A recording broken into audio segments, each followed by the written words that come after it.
आज का टॉपिक है हमारा productive work in the office.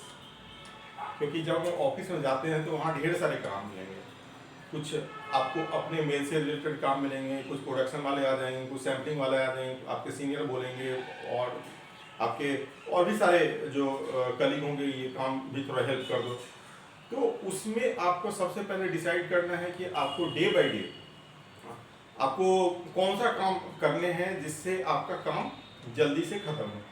क्योंकि टाइम तो उतना ही मिलेगा, अदरवाइज आपको फिर इवनिंग में थोड़ा लेट बैठ के को काम करना पड़ेगा। इसलिए चाहे कि प्रोडक्टिव वर्क किया करें ऑफिस में, तो उसके लिए होगा कि सबसे पहले आप ऑफिस जाने से पहले या ऑफिस जैसे भी वो टाइम मिलता है तो ऑफिस पहुंचने से पहले एक लिस्ट बना लें, जिससे पता चले कि आज का, जैसे रात को आपको याद आया कि अरे ये काम तो आज हो नहीं पाया, कल ये काम सबसे पहली प्रायोरिटी में इसको करते हैं। तो आज की काम कौन सा मिस हो गया जो मुझे कल ख़त्म करना है और वो बहुत ज़्यादा इम्पॉर्टेंट है और अर्जेंट भी है।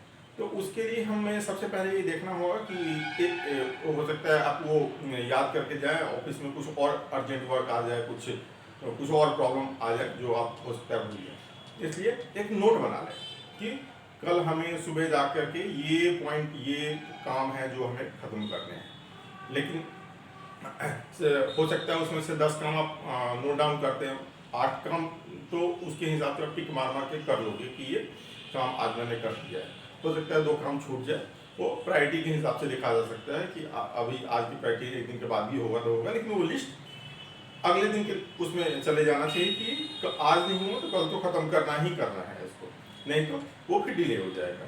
और एक एक डिले वो लास्ट में बहुत एक ब्लास्ट ही हो जाता है कि ये हो नहीं पाया टाइम पे, काश वो 2 दिन पहले हो जाता। तो जैसे लैब टेस्टिंग का काम हो गया, उसके बाद सैंपल डालने का काम हो गया, बाइंग बहुत सारे काम होते हैं, मर्चेंडाइजिंग आप नोटिस करोगे तो ढेर सारे काम आपको मिलेंगे। अब ये काम होंगे कैसे, तो आप सबसे पहले एक अपना लिस्ट बनाओ कि सब सुबह सुबह आप पहुँचो। पहुँचने के बाद सबसे पहले अपना सिस्टम ऑन करो। सिस्टम ऑन किया और जो भी मेल हैं, हो सकता है 10-20 मेल, 50 मेल, किसी किसी को 100 मेल से भी ज़्यादा आ जाते हैं, डिपेंड करता है कि आपके ऊपर वर्कलोड कितना है और मेल का कम्युनिकेशन फ्लो कितना चल रहा है आपका। तो उस मेल को डाउनलोड होने दो। किसी को अगर 2-4 मेल है तो फटाफट निकाल के पढ़ लो और उस मेल को पहले रिप्लाई कर दो, क्योंकि मेल क्लोज हो जाने चाहिए सबसे पहले, पहली प्रायोरिटी हो। काम ऊपर नीचे एक दिन आगे पीछे हो सकता है, लेकिन मेल रिप्लाई करना बहुत ज़रूरी होता है। क्योंकि आपको जिसने भी मेल डाला है वो यही सोचता है कि मैंने इससे जो भी क्वेश्चन क्वेरी की है ये सामने वाला हमें रिप्लाई करेगा ही करेगा, जो भी करे कि ये काम, ये सैंपल कब सबमिट होगा था बता दें कैलकुलेट करके, ये सैंपल 1 दिन के बाद सबमिट होगा, 2 दिन के बाद सबमिट होगा, कैसे कितने दिन लगेंगे, प्रोसेस क्या है, प्रोडक्शन की क्या प्लानिंग है, सारा कैलकुलेट करके सेम डे चाहना कि मेल कैसे भी सुबह में आते आते और कोई रिप्लाई नहीं हो पाता है तो शाम तक जाते जाते उस मेल को तो क्लोज करके ही जाना। क्योंकि सुबह के मेल के बाद फिर दिन भर मेल आते ही रहेंगे। जब भी बाइंग हाउस में आता है कोई, या फिर अगर बाइंग हाउस में हो तो फैक्ट्री में आता है वो, तो उसमें मेल कम्युनिकेशन स्टार्ट हो जाएगा। तो पहले सुबह के मेल को फिनिश किया जाए, जो रह जाते हैं उसको अनरीड में डालो कि शाम तक उसको क्लोज करके ही जाना है। नहीं तो हो सकता है दूसरे दिन अगर कुछ ऐसे बाइंग हाउस हो तो उसको रिमाइंडर डाल देंगे कि you have not replied on this mail, तो आपके लिए प्रॉब्लम हो सकता है कि सीनियर पूछेंगे क्योंकि आपने रिप्लाई क्यों नहीं किया, क्यों इतने बिजी थी आप, बिजी थी या बिजी थे, इतने बिजी थे कि आप एक मेल का रिप्लाई नहीं कर सकते थे। वो नहीं जानेंगे किस लिए नहीं हुआ, वो सिर्फ बोलेंगे आप रिप्लाई नहीं कर सकते थे। तो ये मैटर नहीं करता आपने कितने मेलों का रिप्लाई किया, ये मैटर करता है कि आपने एक मेल का रिप्लाई नहीं किया, वो रिमाइंडर नहीं आना चाहिए किसी मेल को। तो चलिए सबसे पहला काम हमारा होगा कि मेल को हम रिप्लाई करेंगे सबसे पहले, पहली प्रायोरिटी। उसके बाद जो हमने लिस्ट बनाया उस लिस्ट में देखेंगे कौन सा काम डिलीवरी डेट के हिसाब से और किसका मटेरियल आ गया है उस काम को हम फिनिश करते हुए चलेंगे।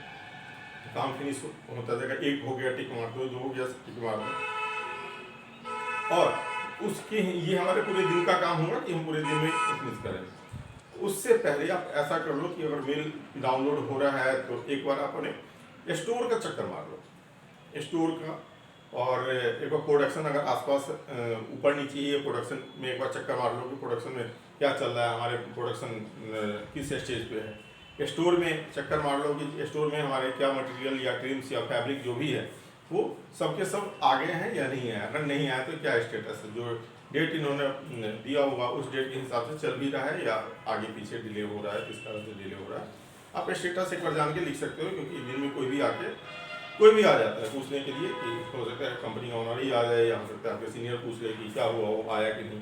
अब पूछने जाओगे उससे अच्छा सुबह की सुबह आप स्टेटस दो, मैडम या सर अभी तक नहीं आया है, हो सकता है आज आ जाए या कल आ जाए, जो भी डेट बनता है या जो भी डेट बनता है वो दे सकते हैं।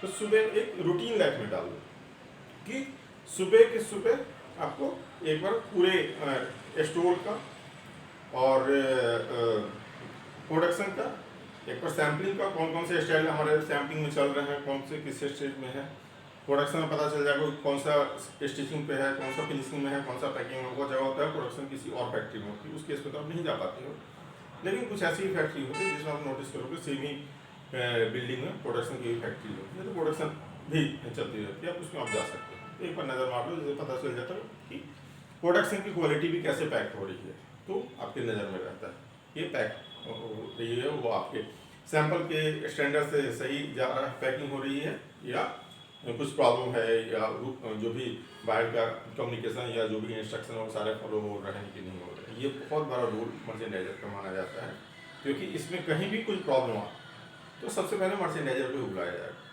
भले ही वो कोई भी सैंपल प्रोडक्शन में चल रहा हो तो उनकी गलती तो बाद में, पहले मर्चेंडाइजर आपने क्या देखा, आप क्यों नहीं गए, ये आपकी जवाबदेही हमेशा बनी रहती है कि आप जाइए और उसको देखिए। डेली एक रूटीन लाइफ में आप डाल लीजिए कि आपको जाना है और करना है डेली का डेली। उसके बाद सैंपल पे आ जाइए, आपने स्टोर चेक कर लिया, आपने प्रोडक्शन चेक कर लिया, अब आप सब मेल चेक करो। मेल चेक करने के लिए जो मेल अभी रिप्लाई होने वाला अभी रिप्लाई कर दो, जो मेल दिन में 2-3 घंटे आपको हो सकता है कॉस्टिंग से रिलेटेड हो, कॉस्टिंग आपको बायर ने मांग दिया कॉस्टिंग करने के लिए, तो आप हाथ के हाथ रिप्लाई नहीं कर सकते, कॉस्टिंग करनी पड़ेगी, तो कॉस्टिंग करके आप फिर उसका सेम डे रिप्लाई कर सकते हैं।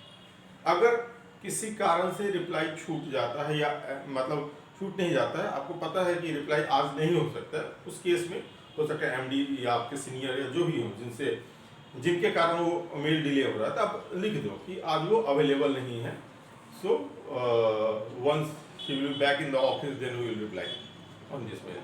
तो वो समझ जाएंगे कि 1-2 दिन लगेगा, 1-2 दिन के बाद factory will reply on this topic.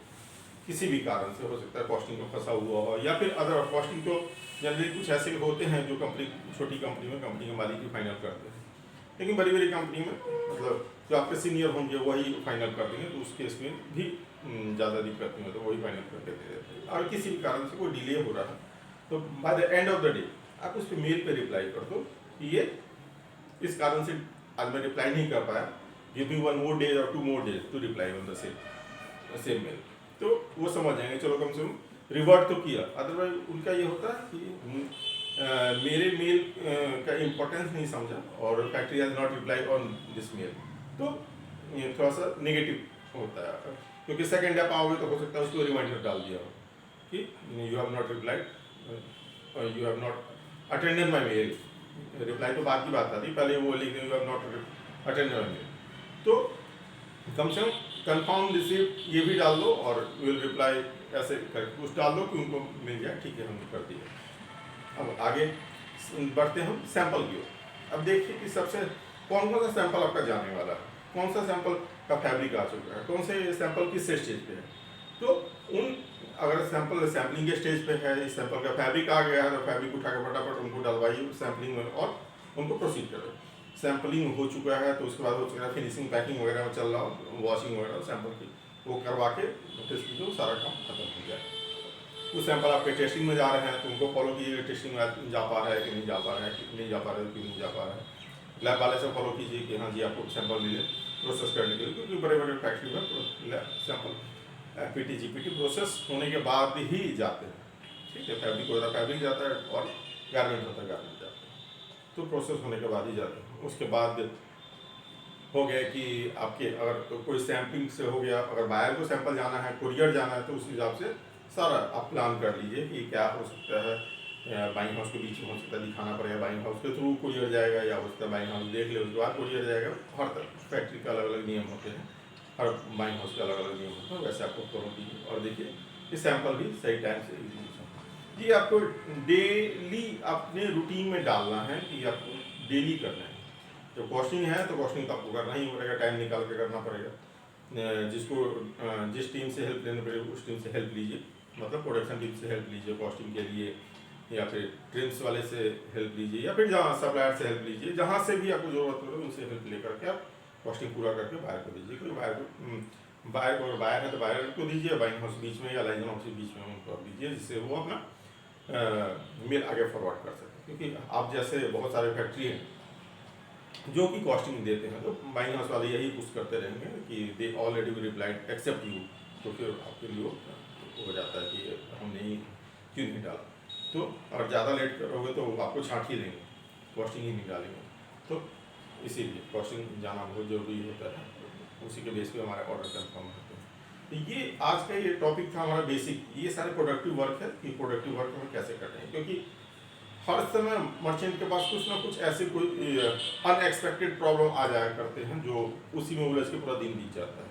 कभी कभी क्या कितने केस में तो 2-3 दिन कंटिन्यू चल जाते हैं। इसलिए पॉइंट को नोट डाउन कर लिया करें कि ये मुझे काम करना है, तो कम से कम वो हो जाएगा कि ये हमने आज काम करना है, ये काम हमारा हो गया, ये काम 1-2 पेंडिंग रहेगा वो हम कल फिनिश करेंगे।